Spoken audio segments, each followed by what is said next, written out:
Hello दोस्तों, मैं निगमानंद साहू स्वागत करता हूँ एक नए वीडियो में। आज इस वीडियो में हम जानेंगे आईआईएफएल क्वांट फंड के बारे में।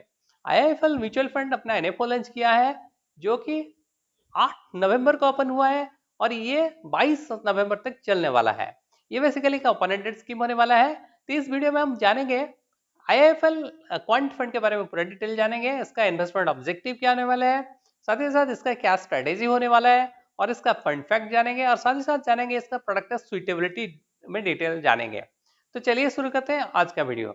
जैसे कि मैंने बताया, ये एक ओपन एंडेड स्कीम होने वाला है और ये स्कीम जो है इन्वेस्टमेंट करने वाला है। इसका इन्वेस्टमेंट ऑब्जेक्टिव होने वाला है, ये इन्वेस्टमेंट करने वाला है इक्विटी रिलेटेड इंस्ट्रूमेंट में, जो कि लॉन्ग टर्म कैपिटल अप्रिसिएशन इसका इन्वेस्टमेंट ऑब्जेक्टिव होने वाला है। और इसका जो रिटर्न है उसका कोई गारंटी नहीं है, लेकिन इसका इन्वेस्टमेंट ऑब्जेक्टिव होने वाला लॉन्ग टर्म कैपिटल अप्रिसिएशन, यानी लॉन्ग टर्म जानने की कोशिश करते हैं, समझने की कोशिश करते हैं क्वांट फंड बेसिकली क्या होता है। क्वांट फंड बेसिकली होता है एक डाटा बेस्ड रूल होता है, डाटा बेस्ड मॉडल फॉलो करता है कंपनी। उस बेसिस पे इन्वेस्टमेंट किया जाता है, यानी एक प्री डिफाइंड रूल्स होते हैं। उस रूल के बेसिस पे ही सिलेक्शन किया जाता है स्टॉक, यानी इन्वेस्टमेंट किया जाता है पर्टिकुलर स्टॉक में। तो ये एक डाटा ड्रिवन अप्रोच होता है फॉलोड बाय दिस मेथड, यानी इन्वेस्टमेंट जो मेथड फॉलो करने वाला है ये डाटा ड्रिवन अप्रोच होने वाला है, वेयर ह्यूमन इन्वॉल्वमेंट बहुत कम होता है, यानी फंड मैनेजर का इन्वॉल्वमेंट कम होता है। इसका इन्वेस्टमेंट स्ट्रेटेजी क्या होने वाला है, जैसे कि investment process is based on thematic momentum strategy ये फॉलो करने वाला है। इसमें से 200 टॉप 200 कंपनीज को सिलेक्शन किया जाएगा। एनएससीबीएसई में जो 200 टॉप कंपनीज होंगे in terms of market capitalisation और लिक्विडिटी, जो 200 कंपनियां होंगे उसमें से स्टॉक पिक किया जाएगा और वहां से जो 200 कंपनियां होंगे उनके उनके बेसिस पे यानी स्क्रीनिंग किया जाएगा on the basis of SCDB, liquidity and size of the firm. इस बेसिस पे 200 कंपनियों से स्टॉक सिलेक्शन किया जाएगा और इसमें से स्क्रीन किया जाएगा स्टॉक को, ऑन लिस्ट किया जाएगा स्टॉक को on the basis of stock selected on the basis of momentum factor score. उसमें मोमेंटम फैक्टर स्कोर लिया जाएगा, उसमें से सिलेक्शन किया जाएगा, स्टॉक पिक किया जाएगा। द मोमेंटम स्कोर कैसे कैलकुलेशन किया जाएगा, ये using stock price and total return, ये दोनों को यूज करके मोमेंटम स्कोर निकाला जाएगा और वहां से ये स्टॉक पिक किया जाएगा और इसका momentum score over a period of 1 साल के अंदर इसका मोमेंटम स्कोर लिया जाएगा। एससीडीपी फ्रेमवर्क क्या होता है, एससीडीपी का मतलब होता है सेकुलर। जो पहला थीम होने वाला है सेकुलर थीम को फॉलो करने वाला है। ये क्लासिफाई होने वाला है, एससीडीपी फ्रेमवर्क जो है क्लासिफाई करने वाला है 4 कैटेगरी में, यानी 4 क्वाड्रेंट में ये क्लासिफाई करने वाला है। पहला जो है सेकुलर थीम, यानी कंपनीज जो डिलीवर करने वाले हैं 15% से ज्यादा रिटर्न पैट देने वाले हैं, साथ ही साथ आरओई अच्छा होने वाला है, ग्रोथ रेट जिनका अच्छा होने वाला है उनको उनको शामिल किया जाएगा इस फंड में। अगर हम सेकुलर फंड की बात करें, सेकुलर थीम की बात करें, इसमें जो कंपनियां होते हैं उनका ग्रोथ अपवर्ड होता है, अपवर्ड ग्रोथ पोटेंशियल होता है कंपनियों का। खास करके अगर सेक्टर की बात करें, एग्जांपल के तौर पे फाइनेंशियल सेक्टर हो, साथ ही साथ कंज्यूमर डिस्क्रिशनरी हो, यानी ऑटो एंसिलरी कंपनीज होते हैं जो सेकुलर थीम में आते हैं, यानी सेकुलर कैटेगरी के अंदर आ जाते हैं। सेकेंड अगर कैटेगरी की बात करें, सिक्लिकल स्टॉक्स होते हैं, यानी सिक्लिकल होता है, सिक्लिकल स्टॉक्स होते हैं जो हाई ग्रोथ कंपनियां होते हैं, लेकिन वो कंपनियों का टिपिकली हाई कैपिटल एक्सपेंडिचर होता है।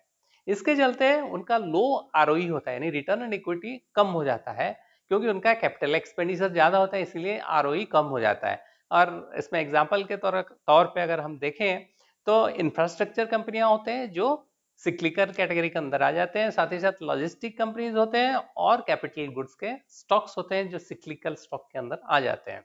और तीसरा क्वाड्रेंट की अगर बात करें, थर्ड क्वाड्रेंट की बात करें, डिफेंसिव स्टॉक होते हैं। जो ज्यादातर कंपनियां होते हैं हाई वैल्यू स्टॉक्स होते हैं, हाई आरओई स्टॉक्स होते हैं। जो कंपनियां हाई आरओई होता है उनका लो ग्रोथ होता है और इसमें लो कैपिटल एक्सपेंडिचर होता है और ये सेंसिटिविटी होते हैं, बिजनेस साइकिल को सेंसिटिविटी होते हैं ज्यादातर कंपनियां। तो ये प्रोवाइड करते हैं caution to returns during down trend, यानी जब डाउन ट्रेंड होता है मार्केट तभी ये कंपनियां स्टेबल परफॉर्मेंस देते हैं, यानी उनका ग्रोथ उनका जो रिटर्न होता है स्टेबल होता है। अगर एग्जांपल के तौर पे हम देखें, कंज्यूमर स्टेपल कंपनीज होते हैं जो इस डिफेंसिव कैटेगरी के स्टॉक के अंदर आ जाते हैं और साथ ही साथ हेल्थ केयर स्टॉक्स होते हैं वो डिफेंसिव कैटेगरी के स्टॉक के अंदर आ जाते हैं। और चौथा कैटेगरी के स्टॉक अगर हम बात करें, जो वैल्यू ट्रैप्स होते हैं, जैसे अगर बात करें कुछ कंपनियां होते हैं जो रजिस्टर करते हैं लो ग्रोथ, रजिस्टर करते हैं growth rate and ROE, low growth rate रहेगा, साथ ही साथ आरओई भी कम होगा, और टिपिकली अवॉइड किया जाता है। पब्लिक इक्विटी स्ट्रेटेजी में ये स्टॉक्स को अवॉइड किए जाते हैं। आइए फंड फैक्ट्स जानते हैं। जैसे कि ये एक ओपन एंडेड स्कीम होने वाला है, और इसका इन्वेस्टमेंट ऑब्जेक्टिव जो होने वाला है ये क्वांट थीम को फॉलो करने वाला है। तो इसका जो मिनिमम इन्वेस्टमेंट रखा गया है 1000 रुपए रखा गया है मिनिमम इन्वेस्टमेंट, उसके बाद आप 100 रुपए करके बढ़ा सकते हैं। अगर एडिशनल परचेज की बात करें, 1000 रुपए इसमें एडिशनल परचेज का रखा गया है, और 1 रुपए के हिसाब से आप इसमें इन्वेस्टमेंट बढ़ा सकते हैं। अगर सिप की बात करें, मिनिमम इन्वेस्टमेंट इसमें 1000 रुपए मंथली सिप रखा गया है, और क्वार्टरली बेसिस पे अगर एसआईपी करते हैं तो 1000 रुपए मिनिमम इन्वेस्टमेंट आप कर सकते हैं। अगर बेंचमार्क की बात करें, एस&पी BSE 200 ट्राई इसका बेंचमार्क है। अगर हम देखें फंड मैनेजर की अगर बात करें, मिस्टर पारिजित गार्ग जो है इसका फंड मैनेजर है। और लोड स्ट्रक्चर की बात करें, इसमें एंट्री लोड नील है। अगर एग्जिट लोड की बात करें, एग्जिट लोड इसमें आप अगर 1%, इसमें आपको एग्जिट लोड 1% तक लगने वाला है। अगर 12 महीने के अंदर आप अगर एग्जिट करते हैं या स्विच करते हैं, तभी आपको 12 महीने के अंदर एग्जिट या स्विच करते हैं आपका इन्वेस्टमेंट का, तो आपको 1% का एग्जिट लोड लगने वाला है। आइए जानते हैं इसका असेट एलोकेशन देखते हैं। जैसे अगर असेट एलोकेशन की बात करें, ये इक्विटी रिलेटेड इंस्ट्रूमेंट में इन्वेस्टमेंट करने वाला है, और इसमें 80 to 100% इसमें इक्विटी में एलोकेशन होने वाला है। जबकि अगर रिस्क की बात करें, इसमें मीडियम टू हाई रिस्क होने वाला है। अगर सेकंड एसेट एलोकेशन की बात करें, सेकंड एसेट क्लास की अगर बात करें, इसमें डेट और मनी मार्केट में इन्वेस्टमेंट कर सकता है, 0 to 20% तक इन्वेस्टमेंट कर सकता है। रिस्क की बात करें, इसमें लो टू मीडियम रिस्क इसमें होने वाला है। और तीसरा जो है एसेट क्लास की अगर बात करें, इसमें यूनिट्स ऑफ रीट्स और इन्वेस्टमेंट भी यूनिट्स ऑफ रीट्स और इन्वेट्स में इन्वेस्टमेंट कर सकता है, अप टू 0 to 10% तक इसमें इन्वेस्टमेंट कर सकता है। और रिस्क की बात करें तो इसमें मीडियम टू हाई रिस्क हो सकता है इसमें। आइए लास्ट में आखिर में हम जानते हैं प्रोडक्ट सुटेबिलिटी देखते हैं। जैसे कि इसमें प्रोडक्ट सुटेबल अगर बात करें, इन्वेस्टर जो लॉन्ग टर्म कैपिटल अप्रिसिएशन चाहते हैं उनके लिए एक बेहतर ऑप्शन है।